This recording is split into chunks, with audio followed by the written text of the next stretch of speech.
오늘은 이 말씀을 가지고 하야라는 제목으로 말씀 나누겠습니다. 하야라는 히브리어인데요. 오늘 본문에 등장하는데 이따 나올 때 말씀을 드리겠습니다.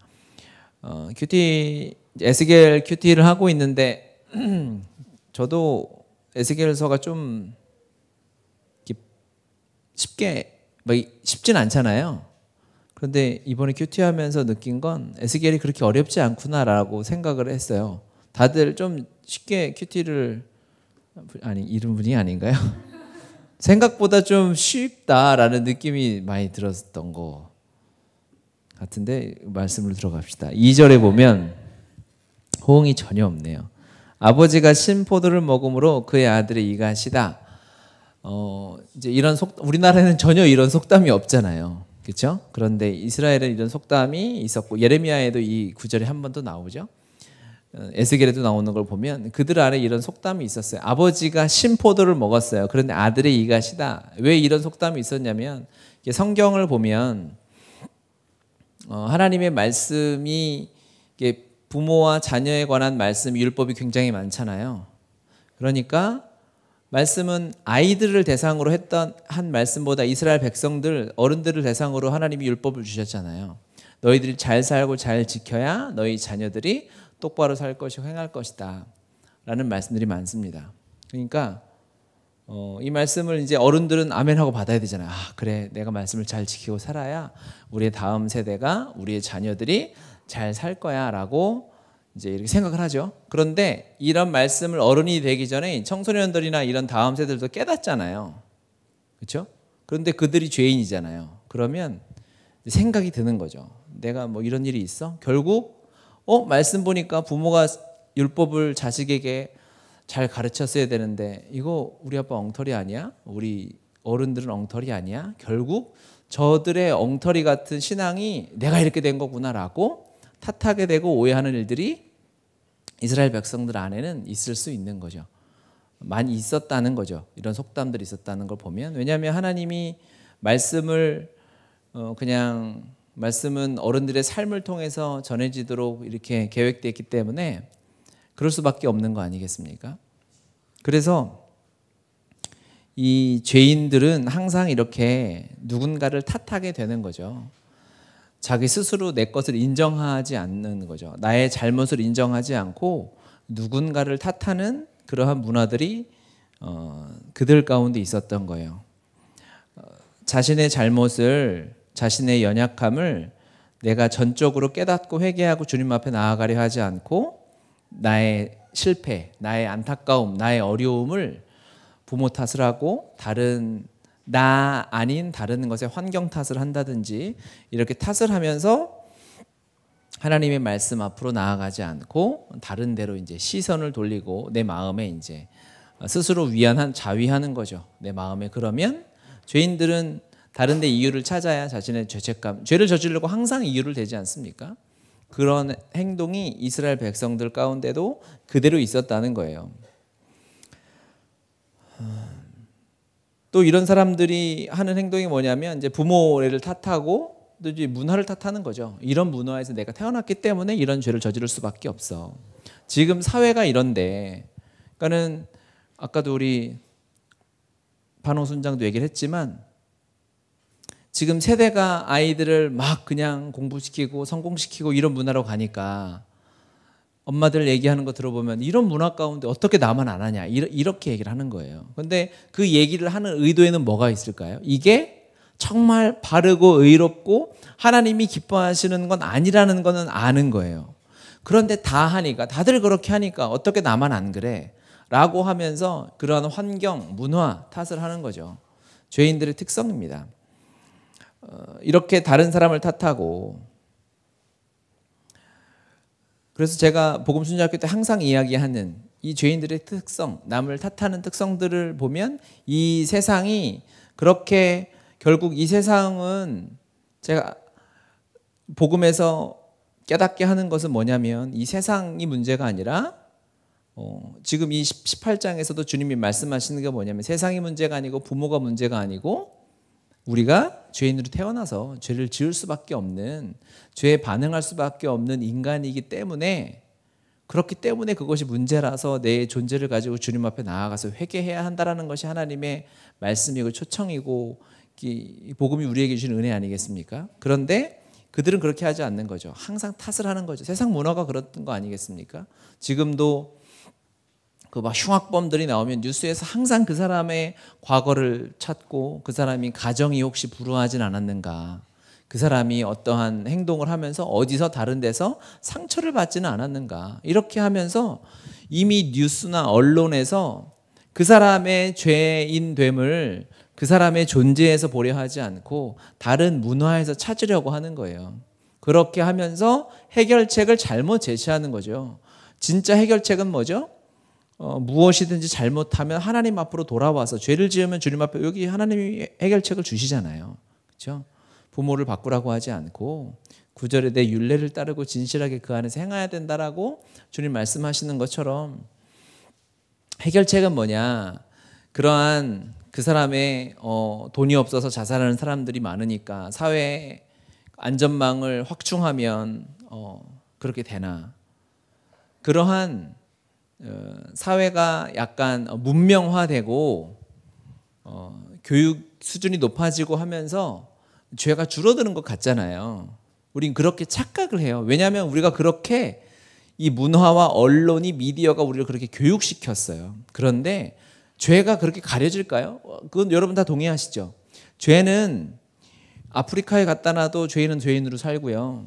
대한민국에 갖다 놔, 서울에 갖다 놔도 죄인은 죄인으로 살아요. 죄 형태가 달라지는 거죠. 다 동의하시죠? 그렇죠? 그거는 뭐냐면 교육이 잘 안 된, 뭐 예를 들어서 뭐 이제 뭐 2차 세계대전 때라고 칩시다. 그러면은 막 대량 학살이 일어났잖아요. 일제 강점기 때 보면 막 난징에서 수십만 명이 학살 당했잖아요. 그게 인간성에 대한, 인류 문명에 대한 교육이 또 그런 인식이 없으니까 그런 걸 가르치고 하면서 지금 이 시대에는 뭐 중국이든 일본이든 뭐 미국이든 유럽이든 막 그런 대학살은 일어나지 않는 것처럼 우리가 느껴져요. 역사를 보면 한 사람을 굉장히 잔혹하게, 노예 시대도 있었고요. 그렇죠? 노예, 흑인을 인간 취급을 안 했으니까. 어떤 시대에는 아이들을 인간 취급을 안 한 때도 있었고 심지어 여성들을 인간 취급을 안 했던 때도 있어요. 교육이 발전하고 문화가 발달하면서 이제 그런 죄가 없어졌구나라고 우리가 착각을 하게 되면 뭐가 문제가 생기죠? 이 발달하고 돈이 많고 부유하고 이런 문화가 최고라고 착각하고 살아가게 되는 거예요. 그거 굉장히 위험한 함정입니다, 여러분. 자본주의와 공산주의가 싸워서 공산주의는 다 거의 망해갔잖아요. 그러면 자본주의가 우월한가요? 그 복음적으로 봤을 땐 전혀 그거는 논할 제목이 아니에요. 실제로 이 대량 학살의 문제만 봐도 지금 이 시대에 대량 학살이 없어졌을까요? 그렇지 않아요. 2008년에 미국에서 큰 금융 그 사건이 있었어요. 서브프라임 모기지 사태가 있어가지고 전 세계 금융이 출렁출렁했습니다. 그런 일이 있었어요, 세상에. 10년밖에 안 됐는데 그때 이제 미국의 그 시대를 영화로 해서 미국에서 영화가 몇 개 나왔어요. 예전에 뭐 마진콜이라는 영화도 나오고 저는 이제 그런 관심 있으니까 보는데 그런 일이 이제 그 회사 내부 직원들은 알잖아요. 이제 내일 증시가 장이 열리면 이제 이 증권을 가지고 있는 주식을 가지고 있는 사람들은 망하게 생긴 거예요. 그러면 거기서 막 고민을 하다가 이거를 다 팔아버리는 거예요. 그리고 자기는 어느 정도 돈을 챙겨서 살짝 빠져나오고 그것을 산 사람들은 완전 망하는 거죠. 우리나라에서 저축은행 사태 일어났을 때도 동일했어요. 그 사람들이, 수많은 사람들이 자살했어요. 대량 학살이죠. 사람을 죽이는 이 수많은 사람들을 내 이익을 위해서 사람을 죽이고 다른 사람의 목숨을 내 집 안을 따뜻하게 하는 장작으로 썼던 일들이 그 대전쟁의 역사 아니겠습니까? 동일하게 일어났어요. 우리나라에서 최대 금융사기라고 하는 조이팔 사건이 있잖아요. 그 다단계 사기. 여러분은 거기 안 빠지셨죠? 3만 명 이상이 거기 빠져가지고 조이팔이 4조 원을 사기쳤어요. 그리고 저 중국으로 도망가가지고 지금도 죽었는지 살았는지 모르고 찾아다니는 사람들이 있죠. 그것 때문에 정확한 통계는 그거는 잡히진 않았는데 얼마나 많은 사람이 또 삶을 던졌습니까? 실제로 통계 잡힌 것 중에 하나, 최근에 제가 놀랬던 거는 우리나라에 한 몇 년 전에 쌍용차 사태가 있었단 말이에요. 이제 쌍용차가 어려워지면서 이제 그게 상하이로 팔렸다가 막 대량 정리해고를 막 해버렸죠. 그래서 그것 때문에 스스로 목숨을 던진 사람이 30명이에요. 그리고 정부가 바뀌고 나서 이제 뭐 다시 재고용을 하게 됐다, 뭐 이런 기사들이 나오게 되죠. 예전에 뭐 문명이 조금 덜 발달하고 세상의 시스템이 지금보다 조금 좋지 않았을 때 일어났던 대량 학살, 전쟁, 뭐 인간 취급 안 했던 일들이 지금은 없어졌느냐? 그렇지 않아요. 똑같이 일어나는 거예요. 우리가 속고 있는 거죠. 죄는 그러니까 우리가 여기서 살면 조금, 대한민국에 살면 안전하고 선교제 나가면 조금 치안도 좀 불안하고 그런가라는 생각들을 하는 것 자체가 다 속고 있는 거예요. 여기가 더 안전하다는 보장이 어디 있어요. 그렇죠? 그러니까 선교지가 좀 괜찮다 싶으면 빨리빨리 나가시길 바래요. 웃음으로 이렇게 넘기시는데 그러면 안 되죠. 그러니까 죄는요, 죄인은 항상 다른 사람 탓을 하고 누군가를 탓을 하고 내 탓은 아니라고 이렇게 돌리게 되지만, 이 아담이 하나님의 말씀을 거역하고 죄를 지은 이후로부터 한 번도 죄는 사라지지 않았고 다른 그 문화에 따라서 다른 모습으로 계속해서 표출되고 있는 거예요. 우리 주변에 흉악한 사건들이 없다 해서, 또 어느 정도 사는 사람들이 문화 수준이, 경제 수준이 높아졌다고 해서 우리가 안심하고 있어서는 안 된다는 것입니다. 그 당시에 이 속담 보면은 이제 아버지가 신포도를 먹으며 그의 아들이 이가 시다고 함, 탓한 거죠. 그러니까는 그렇게 될 수 없잖아요. 아버지가 죄악을 저질렀다고 해서 아들이 그대로 그 죄를 뒤집어 쓴다. 예전에 이제 책 중에 제가 대학생 때 가게에 흐르는 저주를 끊어라, 이런 책이 있었어요. 그 보신 분 있나요? 그게 1탄, 2탄까지 나오고 막 그랬어요. 그리고 실제로 막 그게 있는 것처럼 느껴지기도 했는데, 사실은 그 책을 쓴 사람이 회개했죠. 내 책은 틀렸다라고. 가게에 흐르는 저주 같은 건 없어요. 죄인으로 태어났으니까 저주를 보고 자랐으면 또 그 짓을 하게 되는 거죠.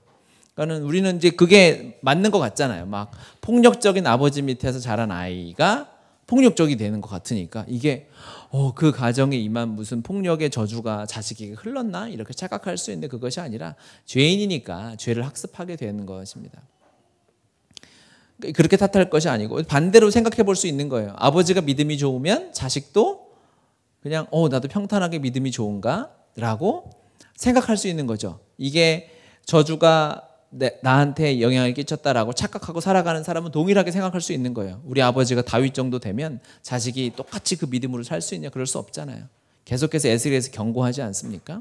여기서도 동일하게 이제 나온 이 속담을 똑같은 말을 계속 쓰면서 설명하죠. 아버지가 죄를 저질렀는데 아들이 의롭게 살면 그 사람은 살 것이고, 아버지가 의롭게 사는데 아들이 죄를 저지르면 아들은 죽을 것이다 라고 설명하지 않습니까?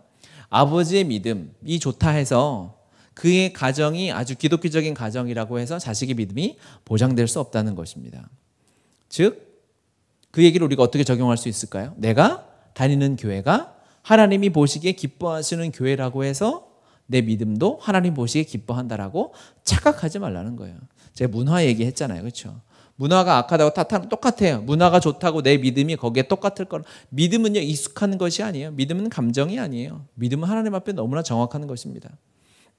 내가 세계에서 제일 큰 교회 다닌다고 내 믿음도 세계에서 제일 클 수 없는 거죠. 그런데 그 얘기를 교회에서는 잘 안 합니다.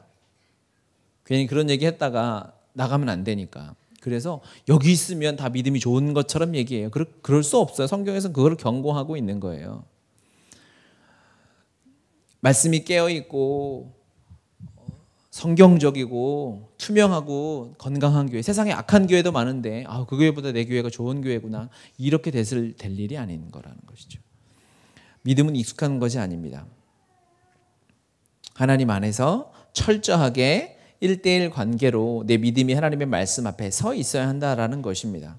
그러면서 주님이 말씀하시는 거예요. 9절에 보면 내 율례를 따르며 내 규례를 지켜 진실하게 행할진대 그는 의인이니 반드시 살리라 주 여호와의 말씀이니라 라고 말씀하시면서 이제 율례를 따르며 규례를 하나님의 법을 지키는 것이 어떠한 삶인가를 6절에서 이제 8절까지 설명을 해 주시는데 이것은 뒤에도 그대로 한 번 더 설명해 주시죠.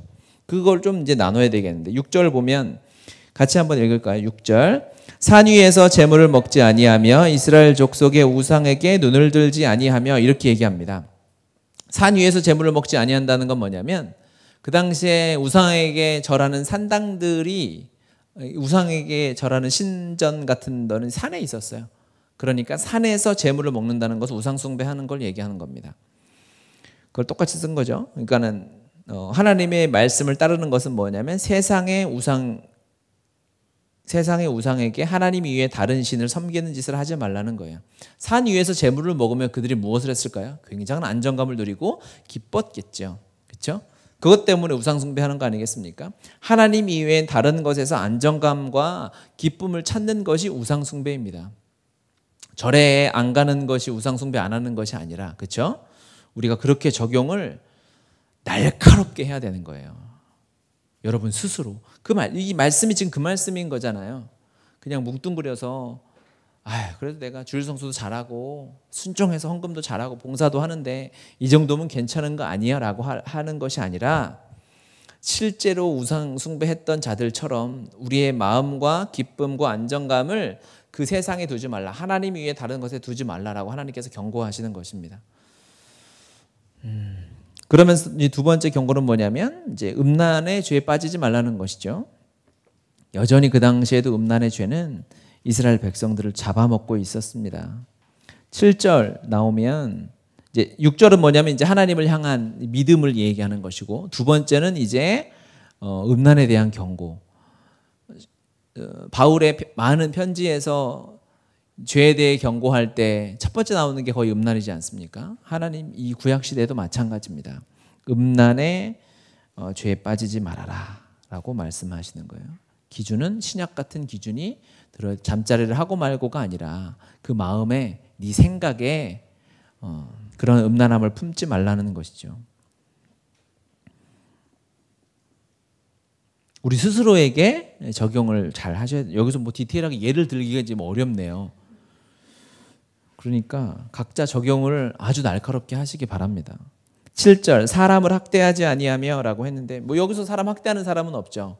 그런데 여기서 학대하다라는 단어는 분노하는 거예요. 어떤 사람에게 화내고 분노하고 분노를 표출하는 것을 이야기합니다. 하나님을 무시하고 하나님의 형상임을 인정하지 않으면 이런 짓을 하는 거죠. 나보다 힘이 약하다고 생각하면 갑질하고 마음대로 대하고 마음껏 분노를 표출하는 것이 학대. 우리는 뭐 때리고 가두고 이게 학대가 아니고요. 그거는 감옥에 가야 될 일이고 여기서 학대한다는 것은 내가 쉽게 대할 수 있는 사람들에게 그렇게 대하는 사람들에 대한 것 이야기하는 것이고요. 빚진 자들의 저당물을 돌려주며 강탈하지 아니하며 줄인 자에게 음식을 주며 벗은 자에게 옷을 입히며 긍휼입니다. 다른 사람들을 보살피고 살리는 것, 그 마음을 점검해야 돼. 하나님의 말씀을 지키는 것은 여유가 돼서 구제하는 것이 아니라 구제는 반드시 해야 하는 것이다라는 거예요. 주님이 기뻐하시는 일이고 그리스도인은 다른 사람을 섬기며 살 수밖에 없게 되어져 있어요. 우리가 오늘도 컴패션 아이들을 위해서 기도했는데 여러분 이거는 정말 잘하시는 사실은 대단한 일이거든요. 이게 쉬운 게 아니에요. 우리가 하도 컴패션 하니까 컴패션을 후원하는 게 우리는 다 하니까 당연한 것 같잖아요. 그런데 제가 지난번에 비전트리 갔다 와서도 말씀드렸지만 한 달에도 몇천 명씩 한국에서 그리스도인들이 또는 세상 사람들이 후원했다가 후원을 끊어요. 그만큼이 결연되지 않으니까 이제 올해는 후원자 수가 후원 금액이 컴패션에서 계속 줄어들고 있다고 이렇게 보고를 하셨는데 여러분 정말 이거는 여러분 잘하고 쉽지 않은 일을 여러분이 너무 잘하고 계셔서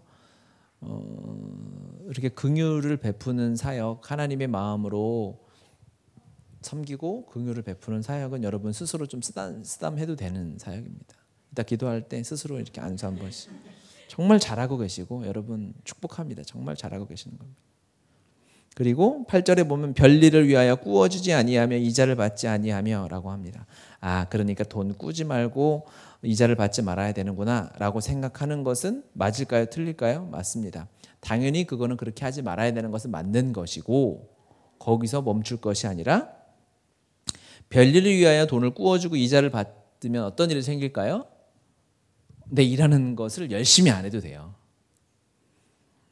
우리 순장의 직장 생활에 제가 구구절절히 막 써놨잖아요. 우리가 왜 직장 생활을 하나님을 주님을 섬기는 것처럼 가정에서 직장에서 최선을 다해야 하는가. 거기서 주님을 섬기는 마음, 내 수입이 다른 곳에서도 내가 내 돈놀이 해가지고 내가 돈을 많이 벌으면 거기는 취미 생활이 되는 거예요. 그곳에서 그리스도인답게 살아가는 것이 어려운 거죠. 하나님이 나를 직장에 보내신 목적을 깨는 데는 무슨 일이 있냐면 돈놀이 하는 거예요. 돈 가지고 노는 거예요. 내가 많은 것을 하나님이 기뻐하시는 것 이외에 다른 곳에 투자해서 거기 내 안정감이 들어가면요, 직장을 향한 하나님의 부르심이 깨져요. 이게 되게 위험한 겁니다. 그래서 여러분이 살 집 위에 너무 많은 집을 사서 그걸로 여기가 아파트 오르려나? 저기 투자하면 아파트 오르려나? 그거 하나님이 기뻐하시는 일이기 어렵습니다. 왜냐면 그러니까 오늘도 뉴스에 나오더라고요. 빌라를 200채 가진 사람이 도망가가지고 우리나라 뭐 조사했는데 그래도 200채는 안타깝게도 우리나라에서 순위 안에 못 들어요. 제일 순위 높았던 게 500 몇 채 있었던 것 같고 뉴스에서 본 기억이 잘 안 나네요. 너무 많아가지고 그거는 그렇게 살면 안 되는 거죠. 성경에 보면 하나님은 땅을 굉장히 중요하게 생각하셨어요. 그 땅은 하나님의, 그러니까 내 땅이라는 것은 나의 주권이 통하는 것을 얘기하는 거거든요. 땅이라는 개념은요. 그러니까 땅은 가나안이라고 하는 것, 하나님의 약속의 땅이라고 하잖아요. 그러니까 그곳에 가서 그곳에 하나님의 주권, 하나님의 약속이 있는 땅으로 들어간다는 것은 그곳에서 하나님이 나를 이곳에서 인도하셨기 때문에 하나님의 주권에 맞는, 하나님의 통치에 맞는 삶는 삶. 그러니까 대한민국은 문재인 대통령의 통치가 통하는 땅이지 않습니까? 일본은 그 나라의 통치자가 통하는 땅이고 땅은 주권과 연결이 되어 있는 거예요. 그래서 하나님이 땅을 중요하게 생각하셨는데 이걸 가지고 그렇게 중요하다고 강조하다 보면 또 죄인들이 그걸 가지고 돈을 벌고 다른 사람들 힘들게 하고 어렵게 하는 거예요. 그래서 희년이 되면은 땅을 돌려주는 일들이 일어나는 거죠. 왜 그러겠습니까? 땅은 돈을 버는 수단이 될 수 없는 거예요. 절대로 그렇게 될 수 없는 거죠. 그런데 세상 사람들이 다른 것, 하나님이 주신 너무너무 거룩하고 기쁘고 신성하고 행복한 노동, 일, 직업을 통해서 하나님이 주시는 축복을 누릴 생각을 하지 않고 다른 것을 가지고 하게 되면 하나님의 규례를 벗어나서 죄인들이 사는 것과 똑같은 5절에 나와 있는 것처럼 정의와 공의를 따르는 삶을 살아갈 수가 없는 거예요. 주님께서 말씀하시는 것입니다. 그리고 이어서 스스로 손을 금하여 죄를 짓지 않으면 사람과 사람 사이에서 진실하게 판단하며 이제 그리스도인 안에 세상 사람들 안에서 관계를 이야기하는 것이죠. 어느 누구에 치우치지 않고 진실하게 사람을 사랑하고 하는 거예요. 이것들을 지키면 살 것이다 라고 이야기합니다. 그러면서 이제 9절 보면 9절이 오늘 이제 핵심 말씀이죠. 너무너무 중요한 말씀인데 9절 같이 읽겠습니다. 내 율례를 따르며 내 규례를 지켜 진실하게 행할진대 그는 의인이니 반드시 살리라. 주 여호와의 말씀이니라.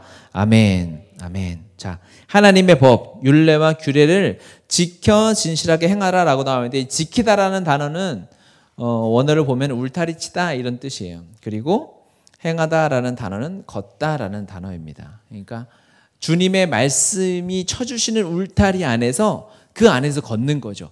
얼마나 자유합니까? 울타리 안에서 노는 것은 너무너무 행복한 거예요. 그렇죠? 저희 집 앞에 이제 아파트에 놀이터가 있는데 저희 아파트는 놀이터인 지상으로 차가 다니는 도로가 있어요. 그러니까 거기서 놀 때 긴장이 되는 거죠. 요즘 아파트 안에서 막 사고가 많이 나잖아요. 근데 그 울타리 안에 있으면 아무리 트럭이 나무로 이렇게 둘러져 있기 때문에 넘어올 수가 없어요. 그 안에서는 마음껏 신나게 놀 수 있는 거예요. 주의 영이 계신 곳에는 자유함이 있는 거죠. 주님이 쳐주신 이 율법의 하나님의 보호하심의 울타리 안에서 얼마나 자유하게 걸으며 살아갈 수 있는지 몰라요. 그렇죠? 그래서 제가 우리 순자님도 훈련할 때 울타리 이렇게 해서 하는데 2명 살아남았어요. 다 어디로 가셨는지. 그래도 2명만 계속 아직까지 저한테 보내고 있어요. 울타리다. 제 섭섭해서 그러는 건 아니에요. 섭섭해서 실망돼서 그러는 건 아니고 지켜 행하다. 말씀이 쳐준 울타리가 있어요. 그렇죠? 그 안에서 놀아야 안 너무 당연한 거예요. 부모가 보면 당연한 거예요. 자식이 나는 여기보다 저 아스팔트에서 노는 게 훨씬 재밌습니다라고 하면은 그 어리석은 거죠. 죽으려고 난리치는 거죠. 우리는요, 하나님이 쳐주신 말씀의 울타리 안에서 마음껏 놀고 행할 수 있어요. 그렇죠? 그런데 아주 그냥 모험을 즐기고 스릴을 즐기는 이 청소년들, 아주 이제 두드려 맞아야 될 이것들이 그런 데서 놀면서 이제 그 울타리 안에서 놀고 있는 어린 양들을 유혹하는 거죠. 거기서만 논다고. 그 푹신푹신한 데서 노는 것보다 이 딱딱한 데서 놀아야 더 재밌다라고 유혹하면 거기 넘어가면 안 되는 거예요. 우리가 세상은 항상 그렇게 유혹을 하죠. 거기에 반응하지 마시고 하나님이 쳐주신 이 말씀의 울타리, 이 율법의 울타리, 하나님의 은혜의 울타리에서 사시길 바라요. 이것을 본받아서 이제 제가 항상 훈련하는 우리 순자님들한테, 저희 순원들한테는 울타리를 만들려고 하는 거죠. 울타리. 처음 들어보세요, 울타리? 처음 들어보시는 분들도 있으면 제 설명을 다시 한번 해드릴 테니까 들어보세요. 제가 이걸 하려고 한 게 아니라 주님이 이 말씀을 주셔가지고 제가 설명하는 거예요. 뭐 설교를 인간의 마음대로 하겠습니까? 울타리는 뭐냐? 내가 주님 안에서 약속하는 거죠. 내가 하루에 큐티를 하겠습니다. 기도를 하겠습니다. 말씀을 몇 장 보겠습니다. 또 뭐가 있어요? 건강해야 되니까 운동을 하겠습니다. 책도 봐야 되니까 책도 보고 또 누구한테 연락도 하고 영어 공부도 하고 이런 것들을 이제 하루 우리가 매일 해야 되잖아요. 밥도 먹어야 되고 그렇죠? 매일 해야 되니까 이것들을 이제 매일 내가 할 것들을 체크해서 점수를 매겨서 이렇게 하는 거지 않습니까? 그거를 울타리. 그걸 지켜나가면 제가 이 훈련하면서 여태까지 저한테 아직 항의한 사람이 없어요. 목사님 제가 울타리를 매일 지켰는데 제 삶이 피폐해졌습니다. 이런 사람이 없어요. 다 너무 좋다 그러지. 왜? 하나님이 말씀 안에 쳐주신 울타리는 우리를 성장시켜줘요. 우리가 그 안에서 평안해요. 자유해요. 처음에는 그냥 안 할 때 멀리서 보면 답답해 보이죠. 저걸 어떻게 매일 지키면서 사나. 그렇죠? 그런데 그거를 그 안에 지켜나가면 어렵지 않아요. 우리가 할 수 있는 능력이 있고 거기서 뭐 성경을 하루에 한 장씩 암송하라는 것도 아니고 할 수 있는 만큼 하라고 하는 거니까. 그렇지 않습니까? 다시 울타리. 그러면서 그는 의인이니 반드시 살리라 라고 이렇게 얘기해. 따라해 봅시다. 반드시 살리라. 이 단어는 반드시라는 단어가 있는 건 아니고요. 강조요법을 썼어요. 하야라는 단어가 2번 쓰여져 있습니다. 하야. 하야라는 단어는 뭐냐면 산다, 말 그대로 산다라는 단어예요. 산다, 살아난다, 회복된다, 소생케 된다 이런 뜻이에요. 그러니까 율법의 말씀을 따라 살아야 하야 하는 거예요. 그렇죠? 그런데 이 말씀이 예레미야에서도 나오거든요. 예레미야 1장 4절에 보면 예레미야가 뭐라고 얘기하냐면 여호와의 말씀이 내게 임하니라 라고 이야기합니다. 예레미야가 자기 고백해요. 하나님의 말씀이 내게 임했다. 그런데 여기서 임하다라는 단어가 하야라는 단어인 거예요. 그러니까 하나님 안에서 산다라는 것은 말씀이 임하니까 사는 거랑 똑같은 단어를 여기를 이대로 쓰고 저대로 써도 전혀 문제가 없는 거예요. 말씀을 떠난 그리스도인들은 답이 없는 거죠. 여기서 만약에 예레미야의 삶에 하나님의 말씀이 임하지 않았으면 예레미야가 어떤 삶을 살았을까요? 그냥 좀 덜 유명한 선지자로 살고 말았을까요? 그렇지 않아요. 예레미야의 삶에 하나님의 말씀이 임하지 않았으면 예레미야의 인생은 인생이 아닌 거예요. 그렇죠? 예레미야의 삶에 하나님의 말씀을 빼고 어떻게 설명이 되겠습니까? 하나님의 말씀이 임하니까 비로소 예레미야가 산 것과 똑같은 것이죠. 우리가 하나님 안에서 산다라고 하는 것은 주의 말씀이 임한 것을 의미하는 거예요. 그리스도인, 의인이니 반드시 살리라. 주의 말씀이 임하는 것이 우리가 사는 것이고 주의 말씀이 여러분의 삶에 임하는 것 같지 않으면 주의 말씀이 내 입에서 먼 것 같으면 우리의 삶은 하야하지 못하고 있는 거예요. 살아있을 수 없는 거예요. 그리스도인은 반드시 말씀으로만 살아가게 되어져 있죠. 그렇죠. 구약에서도 동일하게 얘기하고 바울도 동일하게 고백했던 것처럼 의인은 믿음으로 말미암아 살지 않겠습니까? 믿는 게 무엇을 믿는 거겠습니까? 하나님의 말씀을 믿는 것이 진정한 믿음인 거죠. 신뢰할 만한 대상을 믿는 것, 우리를 살게 하신 하나님의 말씀을 믿고 따르는 것, 그것이 우리의 삶을 삶되게 하는 거예요. 예레미야의 삶에 하나님의 말씀을 빼면 그의 삶이 아닌 것처럼 우리의 삶에도 주님의 말씀을 제외하면 삶이 아닌 거죠.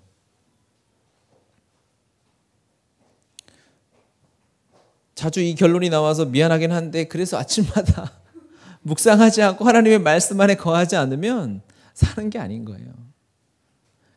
여기까지 좋았다가 또 결론이 그거야 그러고 여러분 실망하고 마음 닫고 그냥 에이 내 기도나 해야지 이럴까 봐 조심스럽긴 한데, 그리스도는 그렇게 사는 거죠. 그렇죠? 하나님의 말씀 앞으로 더 깊이 들어가시기 바라요. 네. 하나님의 말씀을 묵상하는 시간이 아직 부담이 되고 습관이 안 되면 그거는 여러분이 게을러서 그런 게 아니라 그 시간을 더 투자하지 않아서 그래요. 내가 큐티 시간을 아침에 하나님의 말씀이 임하는 내 영혼이 살아나는 하야하는 시간이 30분인데 내가 깨달아지지 않으면 다음 날부터 마음을 고쳐 먹어야죠. 아, 이거 1시간을 떼어놓아야 되겠구나. 그래도 안 되면 2시간을 떼어놓고 우리 살아야 되지 않겠습니까? 그냥 밥 먹고 산다고 사는 게 아니잖아요. 내가 월급 받는다고 내가 돈 번다고 사는 게 아니라 그리스도인들은 주의 말씀이 임하여서 주님의 말씀이 나를 살게 해야, 그래야 내 마음이 뛰고 내 심장이 뛰고 흥분되는 거 아니겠습니까? 그게 그리스도인들의 삶 아니겠어요? 그러려면 우리가 더욱 집중해서 주님의 말씀을 봐야 할 줄 믿습니다. 어제 저녁에 은혜를 받았어요. 밤 정확히 시간이 기억이 안 나는데 10시 정도 되는 시간에 큐티가 하나 올라왔더라고요. 내용은 잘 기억이 안 나는데 올린 사람이 기억이 나가지고 너무 은혜롭다고 내가 톡을 했는데 바로 잤나 봐요. 답은 없고 한 12시간이 지난 후에 답이 왔는데, 주님의 말씀에 대한 부담이 나를 그곳으로 인도할 수도 있어요. 우리를 살게 하는 말씀으로 인도하는 요인은 여러 가지가 있겠지만, 그렇죠? 중요한 것은 우리가 어떻게든 주의 말씀을 묵상하고 주의 말씀이 임하지 않으면 내 삶이 살아갈 수 없다라고 여러분이 결론 내는 시간이 되셨으면 좋겠습니다. 그러면요, 이 앞에 있는 주님의 율례와 규례를 따르는 것을 이제 행하게 되는 거예요. 내가 막 분노해요. 다른 사람을 학대해요. 그것은 내 성격 문제가 아니라 여호와의 말씀이 하야되지 않아서 그런 거겠죠. 그렇죠? 답을 어떻게 찾는지 이제 아시겠죠? 내가 다른 것에, 하나님 말고 다른 것에 기쁨이 막 임해요. 세상에서 다른 성공이나 다른 것이 더 기쁘다라고 이야기하면 내가 이걸 버려야 되나 보다라고 답을 찾지 말고 여호와의 말씀이 임하면 이 앞에 있는 6절에서 8절까지 하나님의 말씀과 율례와 규례를 지켜야 할 것들을 지킬 수 있는 거예요. 내가 더 음란한 생각이 들고 음란에 빠질 것 같아요. 세상에 빠질 것 같아요. 분노해요. 긍휼하지 않아요. 세상의 돈을 더 사랑하고 하나님이 기뻐하시지 않는 방법으로 내가 살아가려고 해요. 그러면 그 행위를 끊어버리라고 노력하기 이전에 그 노력의 대부분을 하나님의 말씀을 향해 돌리는 거예요. 그러면 그는 의인이라고 했죠. 하나님이 그를 의인으로 보시기 때문에 그의 말씀이 임한, 그의 삶에 임한 이 말씀이 이 율례들을 지키도록 해 나가실 것입니다. 아멘. 아멘. 우리 같이 말씀을 기억하면서 오늘 같이 기도합시다.